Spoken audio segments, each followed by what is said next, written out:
What's up, guys? It is me, Mr. LT1. We are back with another video. We are on part 2 of cleaning and stripping down an LT1 intake manifold. I already stripped it down in the last video, and today we will be cleaning it in the solvent tank. Probably not going to get to prepping or painting it today because I still have to fix my sandblaster over here. If I can take the right passage to get over there. My sandblaster right here, the glass broke, and the sand at the bottom, when it goes down here, it gets clogged, so the feed out of the spray tube, it doesn't spray a lot, so we gotta fix this first. I mean, I know I could just spray a paint stripper on it and, like wire it, brush it down and stuff like that, but I really do want to use the sandblaster because I haven't used it in a long time and I really like using it. But yeah, we're gonna do a quick time lapse or whatever, honestly, of just me cleaning up the rest of this. I already got a little bit carried away doing which I learned was a heat shield. It's not actually a baffle or windage tray. So when it's bolted on here, it deflects hot oil spinning up from the valley and getting into the PCV area, and just keeps the hotness off of the intake, keeping it cooler. But yeah, let's get into it, guys.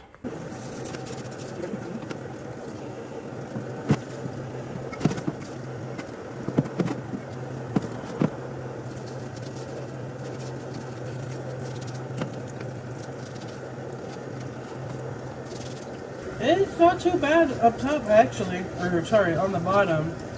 I did let this soak a little bit. Once I got my solvent tank cleaned out, I just put a bunch of the fluids in these little pits and stuff and just let it soak. And let me tell you guys, it was pretty dirty under here. There was a lot of just oil spray.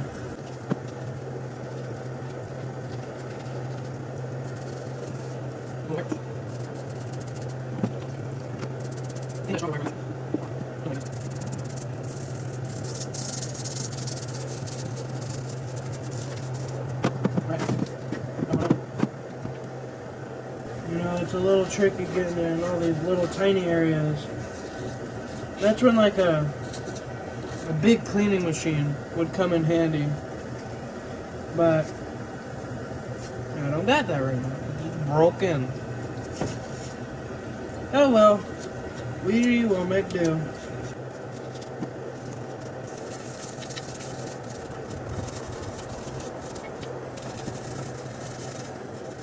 Okay.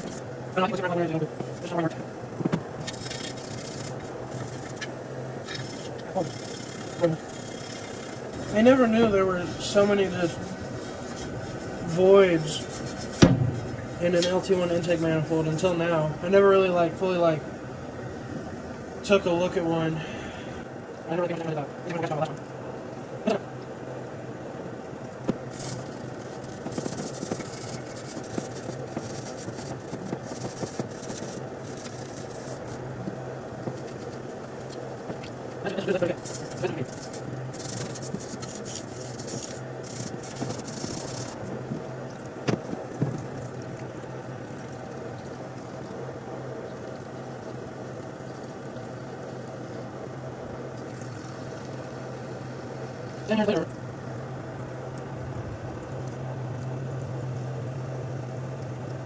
Alrighty, that looks pretty good for now. I'm gonna let all this stuff soak just so I can eat away at that oil and crap a little bit more while I give you a tour. I'm not sure if you saw in the last video, but it was pretty grody in here, but I cleaned it up since then because I was bored. I am waiting on my push rods for my engine, and those should be here in a few days, and then I can get the rest of it buttoned up. This will probably be the last thing I put on or do because I still gotta paint it and stuff. But yeah, guys, I guess now we will flip her over and start working on the exterior. Let's get into it.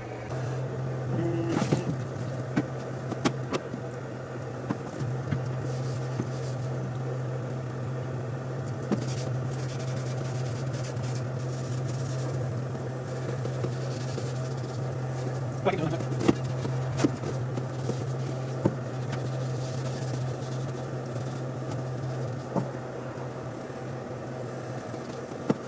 know, this white paint isn't that bad, actually. I was honestly thinking it was going to be pretty crappy how whoever had this last put it on, but it's not that bad. It's just really dirty.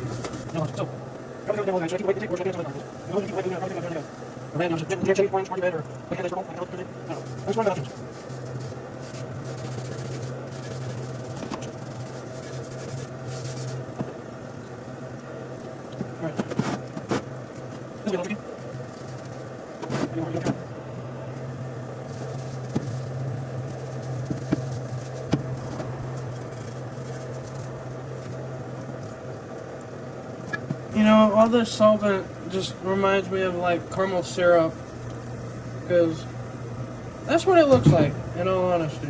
You know, like, you guys ever thought about that? Like, caramel syrup or maple syrup, one or the other.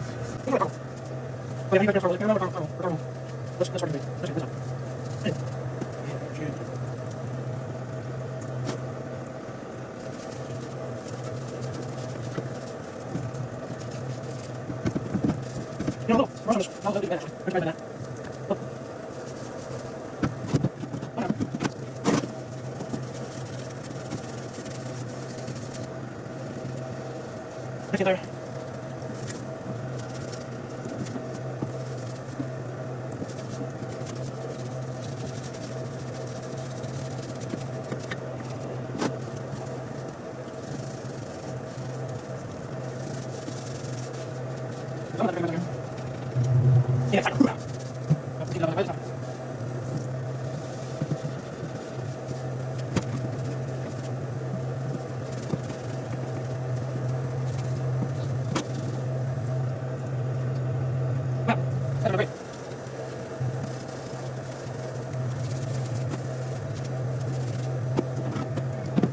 Alright, let that all drain off from the top, and we'll do the front now.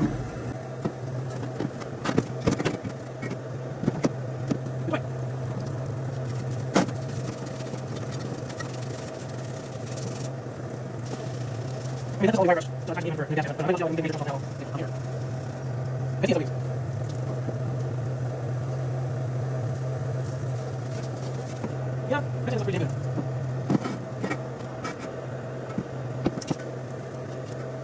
What do you guys think? Doesn't look too bad, eh?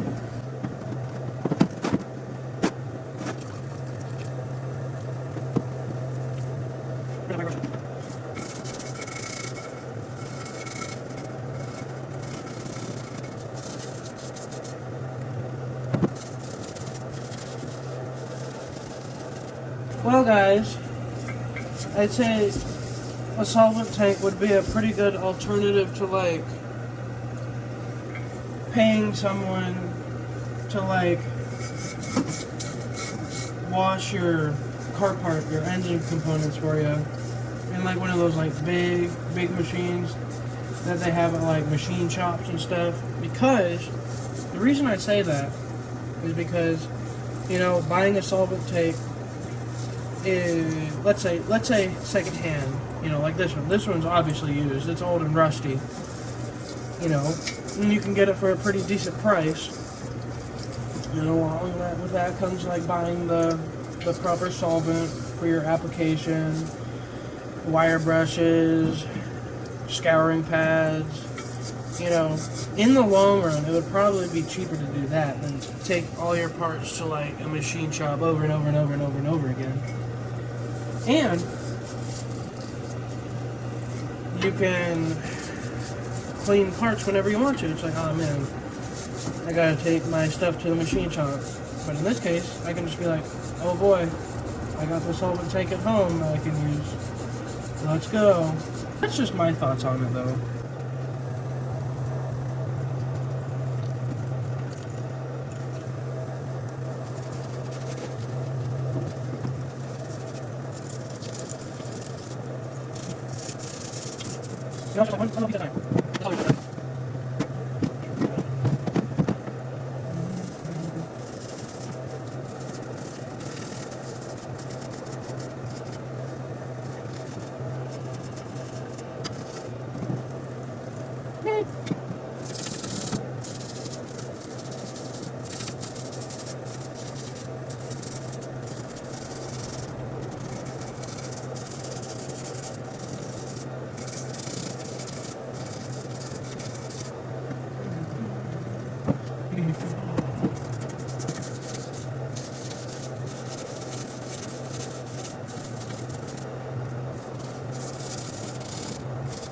Andy?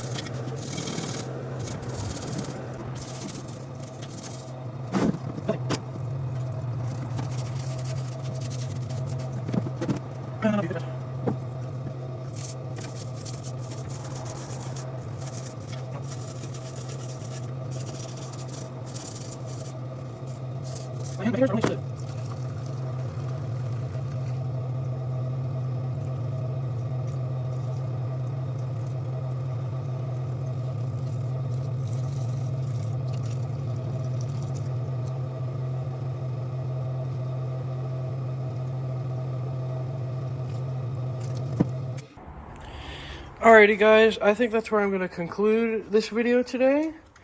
We got a lot done, actually. We got the barn mostly clean. At least the bay that I'm going to swap the new engine in, at least. Got the intake manifold clean. Just waiting on other stuff now. I got to get the glass for the sandblaster and fix the clog in it. Waiting for push rods for that.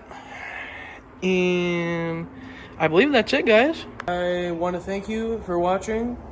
You know, it really means a lot. I'm trying to start this whole YouTube thing and got to start from somewhere, you know?